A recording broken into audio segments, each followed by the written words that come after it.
looking forward to that afternoon warm-up. But right now, let's welcome in writer and historian Kaitlyn McConnell.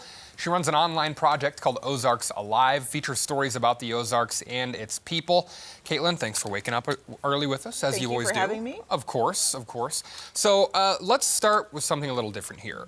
We do want to talk about Ozarks Alive and your newest story there, but you have a new column coming. Yes, and it's a column that has been evolving over the last few months. It's sort of been growing, but I want to tell people about it because it's been something that I've found really fulfilling, and thankfully readers have really enjoyed as well. And it is a project called Legacy Ozarkers. And the concept with this column is it's kind of in contrast to a traditional news story where a lot of the work is, me going through and pulling a few quotes and me writing the rest of the story. These are stories that are mostly told in the interviewee's own words. Oh, good. And so it's a way to highlight people who have maybe been in the Ozarks for generations, who are maybe, I don't want to say everyday, because we're all everyday, right? But like have kind of just have had a life that is of interest and value, because our stories are all unique, and being able to share that and preserve the memories. And so it's been something that's been really cool, and I would love people to submit ideas. Yeah, and we'll get to how we can do that at the end, but a good thing for sure, getting to tell the stories of people who really kind of embody the spirit of these Ozarks hills that we call home here. So we'll go ahead and do this right now. How can people submit folks for Legacy Ozarkers? What's the best way? Probably just to email me at Kaitlyn@OzarksAlive.com, and the address is on the website if they need to go look it up as well.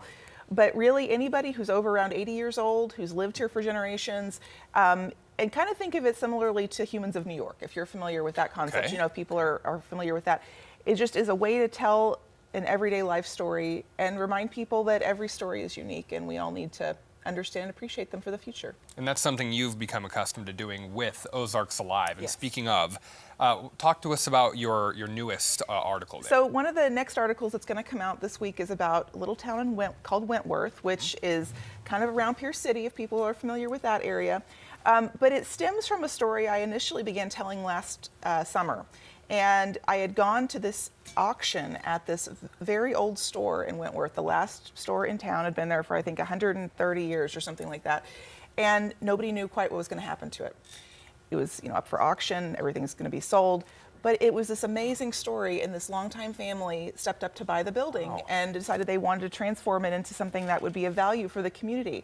And so I went back out there last week and met with the family who purchased it, and they're in the process of doing some of the renovations and cleaning out and things like that. And I'm really excited that they are going to allow me to follow them through this journey. So this is the second story. There'll be other ones to come, but that story will be up this week. We love a good follow-up here in news, especially when it has to do with the Ozarks. Again, you can email Kaitlyn at Kaitlyn@OzarksAlive.com, and check out Ozarks Alive. Some great stories on there from right here in the Ozarks. Kaitlyn, thanks for joining us this morning. Coming up, a last look at your full forecast, and we'll preview the Queen City Shout Festival. It returns this week. Cullerton's Joshua Pineda is downtown to preview that for you and tell you how it benefits a great cause. Coming up.